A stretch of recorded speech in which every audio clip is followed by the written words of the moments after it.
kasama po namin ang Avocado Queen! Wow. Yes! Sige ate, ano po ba yung gagawin po natin? Una, hiwain natin yung avocado. Ah, okay. Tapos, saan?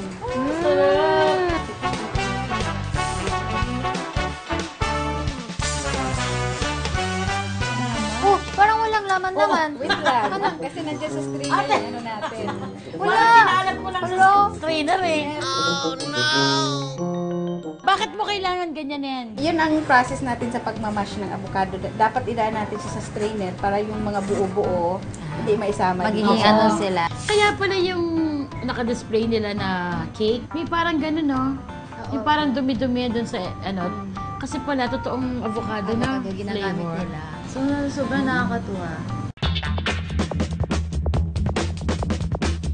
Ate, ang avocado, kailangan ba overripe? Hindi, yung katamtaman lang po yung hinog niya para at least doon natin malalasahan yung sarap ng avocado naman. Ah! Kasi pag overripe na rin, medyo pumapait na yun. Pero ate, di ba pag parang season na yung avocado, di ba masarap siya? Tapos mura pa. Pag hindi season na siya, iba po ba yung lasa? Hindi, ganun pa rin. Same pa rin yung lasa? Pwede na raw gamitin ang avocado basta't malambot ito ng katamtaman kapag hinawakan. Pero kung halos mapipisa na, indikasyon ito na overripe ang prutas. Eh, paano po ngayon na hindi season, so mahal? Ang cake niyo po ba nun hindi nagmamahal? Hindi, nag-stay lang po yung kung anong price namin sa season at saka sa hindi season ng avocado. Doon na lang kami babawi. Pag season na, babawi naman siya. Ayan na. Yan! Ayan. Ito na, oh. Ayan. Favorite mo talaga? Yes! Gusto ko, natuto kasi ako kumain ito dahil may puno nga kami. Nakakangawit lang. Tapos ginawa nila as in kamay-kamay lang. They don't use machine or like they don't use powder. Sarap nito Iba yung siguro. kulay ng ano niya, avocado sa Bakit po? Light kasi yung sa'yo. Yung sa'yo. Opo. Ako po yung pinipili ko yung mga ganito kulay. Ah. So siguro kaya green na green. Wow! Okay yun ah. Pero parehas yung lasa.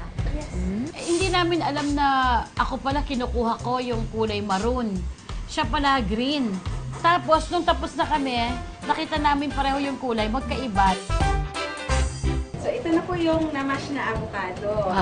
Matapos i-mash ang avocado, ready na itong timplahan. Gagawa na tayo ng base ng avocado cake. Unang pinaghahalo-halo ang dry ingredients gaya ng harina, asukal, asin at baking powder. Imimix namin yung mantika at saka yung tubig. Bakit po imimix? Oo. Hindi po pwedeng diretso na ho dito? I-ano natin yung egg yolk. Yung egg yolk. Egg Lahat po yolk? ito. Yes, lahat. Yung tatlo yung ilagay mo sa, and then yung, ano natin, pandan. So, bakit po kailangan, hindi po isang buhusan? Para yung, ano natin, yung pinaka-base, Mm-mm. mahalo sila ng maayos. Para yung harina, malulusaw, at saka mamimix talaga. Pre, Oo, yan. sobrang onto rin na to. Ate, hindi mo pwede yun na Nako, naluloko na si Ate Rose sa inyong dalawa. Ang mga mama at papa niya po, taga saan po ulit? Si Papa, doon sa Sambuanga, sa Liplahan. Mhm. Tapos, Ang mama? si Mama naman, nagbabantay sa pamangkin namin doon sa Laguna, sa Nagcarlan. O, bakit ang layo? Kasi yung yung kapatid ko yung youngest namin nandun na sa Dubai nagtatrabaho. So walang magbabantay doon sa baby niya. So si Mama muna.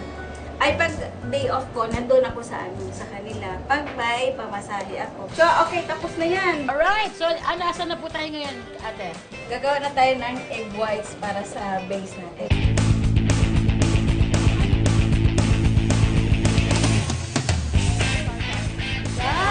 Nung biglayin yung machine natin na ano mo agad kasi masisira.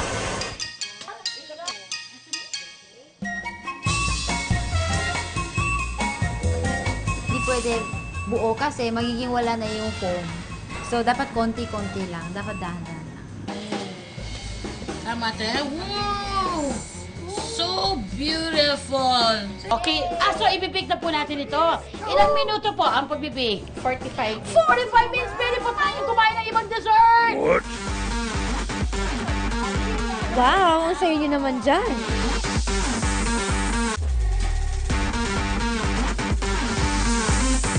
Habang binibake natin yung avocado base natin, gagawa na tayo ng ating...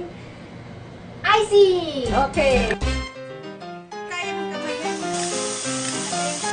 Dalawa. So, half muna. Ang bango na. Ito talagang avocado na inaamoy natin. Aliyah, Aliyah. Ganda ng itsura pala na. For the first time, avocado cake! Yay! Yummy! Ito na po yung pang-icing natin, yung finished product Yay! na silang dalawa. Perfect. Kailangan mo nang palamigin ang cake ng 30 minutes bago lagyan ng icing.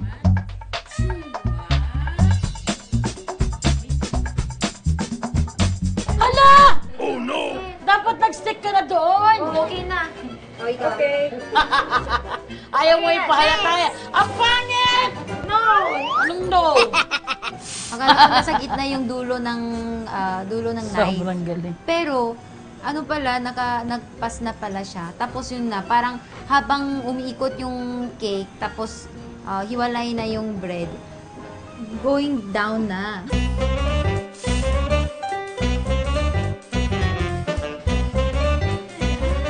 Tapos ho, yung buo na ilalagyan. Po, the most exciting part. Hihiwain, yun na pala, ipapalaman yung ginawa naming avocado. Ala, paano yun? Ilagyan mo lang yung hotdog na lang. Kasi, di ba dapat pare-parehas yung design? Tapos ang ginawa ko, actually, hindi pantay yung circle ko rin. Kasi hindi masyadong sa gilid. Lalagyan na natin ng toppings yung pistachio. Pagiging technique ko, yung mga buo-buo, nasa top talaga. Yay! We're finished! Desiree! Palagay ko, ito na yung pinaka-successful cake na nagawa ko. With the help of Ate Rose. Dati talagang bumabagsak yung cake na ginagawa ko. Nung nakita ko yung finished product, parang sobrang okay na okay siya. Kahit wala masyadong design, mukhang healthy. Pasado na kayo maging bakers. Dahil dyan, kukunin ko na si Ate Rose para siya naman ang mag-enjoy sa kanyang day off.